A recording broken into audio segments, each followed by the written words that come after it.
kertas sudah dibuang. Jangan harap keadilan akan datang. Kesedihan hanya tontonan bagi mereka yang diperkuda jabatan. Oh ya, oh ya, oh ya, bongkar. Oh ya, oh ya, oh ya, bongkar.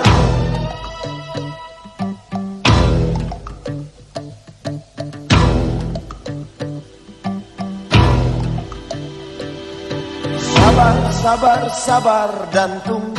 Setelah kita mengadakan pertemuan kurang lebih 2 hari, di mana kita menghadirkan seluruh cabang yang ada, kemudian senior-senior yang kita anggap relatif punya informasi yang cukup untuk mengambil keputusan bersama. Dan pada malam terakhir ketika itu tanggal 16 malam, informasi yang kita dapat dari Jakarta waktu itu, karena kita dalam posisi di Bogor, itu bahwa situasi Jakarta makin panas dan kawan-kawan mahasiswa dari intrakampus sudah memasuki areal Senayan di gedung DPR MPR. Saya sendiri pada waktu itu kembali ke Jakarta untuk mengadakan koordinasi dengan elemen-elemen mahasiswa yang kita sudah bentuk pada waktu itu, yaitu Forum Kebangsaan Pemuda Indonesia. Kita mengadakan koordinasi untuk menganalisis keadaan yang sedang berlangsung. Jangan diteruskan.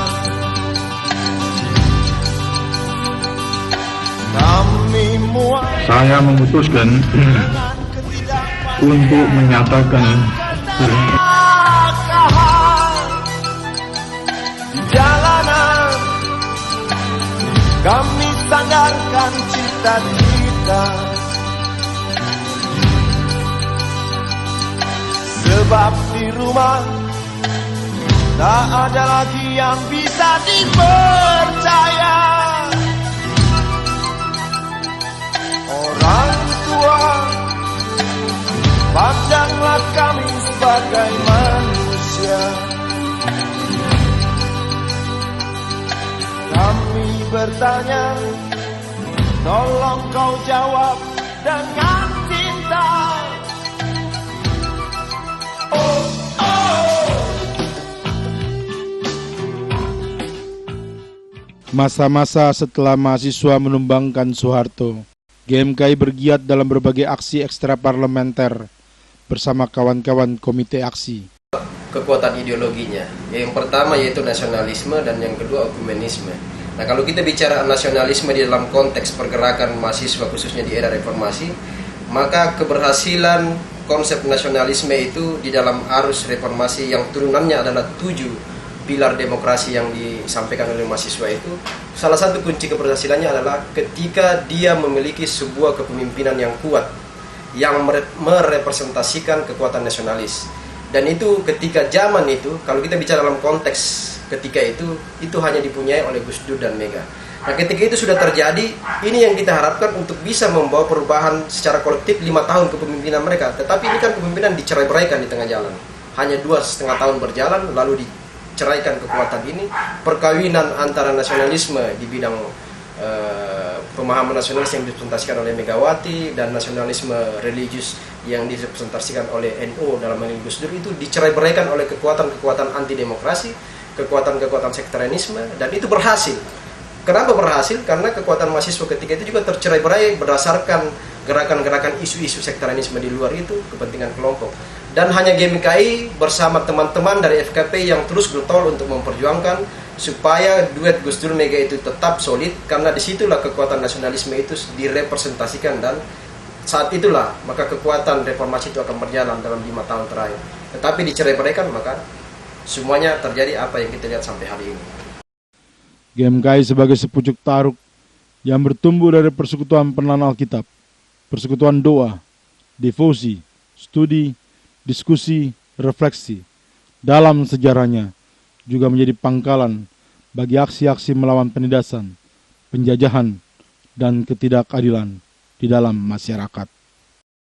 di 2002-2004 kita memulai dari keputusan Kongres GMKI Tondano yang menetapkan tema lakukanlah yang baik dan tetaplah setia.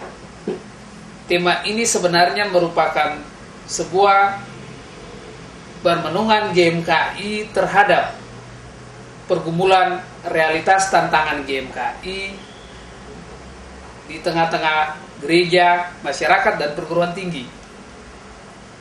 Subtema yang menjadi landasan operasional berdasarkan hasil kongres itu menetapkan beberapa aspek, diantaranya adalah perjuangan terhadap keadilan, perjuangan terhadap kesetaraan, dengan menjunjung tinggi nilai-nilai demokrasi di Indonesia.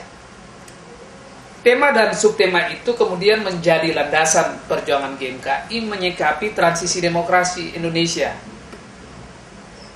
pada saat itu. Nah, ada beberapa momentum penting yang menurut hemat saya yang menjadi titik kunci perjuangan GMKI berdasarkan subtema yang menjadi landasan operasional kita. Perjuangan terhadap keadilan, perjuangan terhadap kesetaraan, dengan menjunjung tinggi nilai-nilai demokrasi di Indonesia. Fenomena kenaikan BBM dan fenomena kenaikan tarif daftar listrik